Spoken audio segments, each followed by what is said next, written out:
அண்மைச் செய்தி. வங்கக்கடலில் நிலவும் ஆழ்ந்த காற்றழுத்த தாழ்வு மண்டலம் சென்னையிலிருந்து 50 கிலோமீட்டர் தொலைவில் மையம் கொண்டுள்ளது.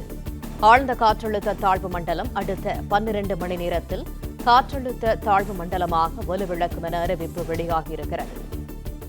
சென்னையிலிருந்து 150 கிலோமீட்டர், புதுவையிலிருந்து 130 கிலோமீட்டர், நெல்லூரிலிருந்து 200 கிலோமீட்டர் தூரத்தில் மையம் கொண்டுள்ளது.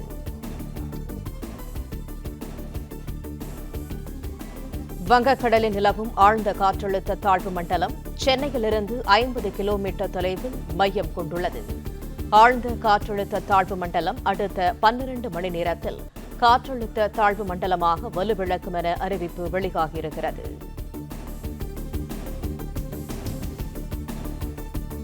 பன்னிரண்டு மணி நேரத்தில் வலுவிழக்கிறது ஆழ்ந்த காற்றழுத்த தாழ்வு மண்டலம்.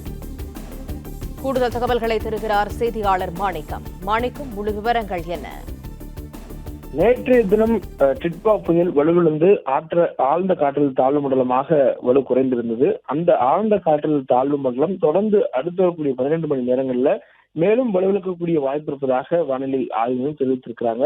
இன்று காலை 5:30 மணி நிலவரப்படி ஆழ்ந்த காற்றழுத்த தாழ்வு மண்டலம் வடக்கு நோக்கி மணிக்கு 10 கிலோமீட்டர் வேகத்தில் நகர்ந்து சென்னைக்கு தெற்கு தென்கிழக்கு திசையில நிலவுவதாக வானிலை ஆய்வு தெரிவித்திருக்கிறாங்க. மேலும் தற்போதைய சூழல காலை 5:30 மணி அளவுல சென்னைக்கு அதனுடைய நெருக்கம் என்பது 50 கிலோமீட்டர் என்ற அளவில் அதனுடைய நெருக்கம் இருப்பதாக சொல்லப்பட்டிருக்கிறது. மேலும் இதனுடைய நெருக்கம் என்பது மேலும் கூடுதலாக வடக்கு திசை நோக்கி நகரும் பொழுது சென்னைக்கு அதிகபட்சமாக 40 கிலோமீட்டர் என்ற அளவில் அதனுடைய மையப்பகுதி ஆழ்ந்த காற்றழுத்த தாழ்வு மண்டலத்துடைய மையப்பகுதி நெருங்கி வரக்கூடும் என வானிலை ஆய்வு எதிர்பார்ப்பதாக தனது கணிப்பை தெரிவித்திருக்கிறாங்க. மேலும் இது தொடர்ச்சியாக பொறுமையாக நகரும் அப்படின்னு சொல்லியிருக்காங்க. இதுவரைக்கும் நகர்ந்த வேகங்களை விட மேலும் இது மெதுவாக நகரும் அப்படின்னு சொல்லப்பட்டிருக்கிறது. இதுவரைக்கும் அது வேகமாக நகர்ந்ததா என்றால் அதுவும் பெரிய அளவிலான வேகத்தில் இல்லை. ஆனால் அதை விட மேலும் இது பொறுமையாக நகரக்கூடிய ஒரு வாய்ப்பு இருப்பதாக வானிலை ஆய்வும் தெரிவித்திருக்கிறாங்க.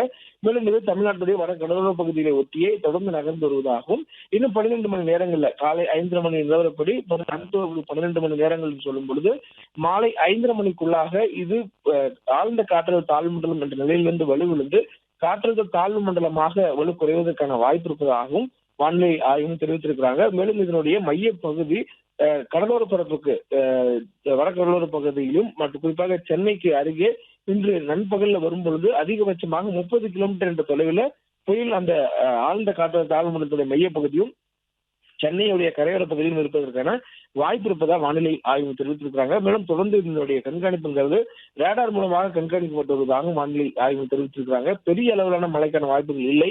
ஆனால் இது காற்றழுத்த தாழ்வு மண்டலமாக வலு குறைந்தாலும் கூட இதனால் மழை மேகங்களை உருவாக்கக்கூடிய திறன் இருக்கும் என்பதனாலும் அதுவும் குறிப்பாக கடலோர பகுதிகளிலிருந்து வரக்கூடிய ஈரப்பதமான காற்றுகளை உருவாக்கி ஒரு மழைமேக கூட்டங்களை உருவாக்கும் என்பதனால் லேசான முதல் மிதமான அளவில் மட்டுமே மழை பெய்வதற்கான வாய்ப்பு இருப்பதாகவும் எதிர்பார்ப்பதாக சொல்லியிருக்கிறாங்க.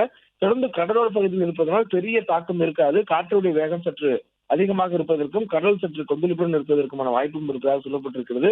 மழைக்கான வாய்ப்பு பொறுத்த மட்டும் கடலோர மாவட்டங்களில் சென்னையை ஒட்டி இருக்கக்கூடிய மாவட்டங்களிலும் மழைக்கான வாய்ப்பு மிதமான அளவில் மட்டுமே இருப்பதற்கான சாத்தியக்கூறு இருப்பதாக சொல்லப்பட்டிருக்கிறது. குறிப்பாக செங்கல்பட்டு, காஞ்சிபுரம், சென்னை, திருவள்ளூர் மாவட்டங்களிலும் ராணிப்பேட்டையில இது ஒட்டிருக்கக்கூடிய ஓரிரு இடங்களில் மட்டும் இது போன்ற ஒரு லேசான மிதமான உள்ள மழை பெய்யக்கூடிய வாய்ப்பு இருப்பதாக வானிலை ஆய்வும் தெரிவித்திருக்கிறாங்க.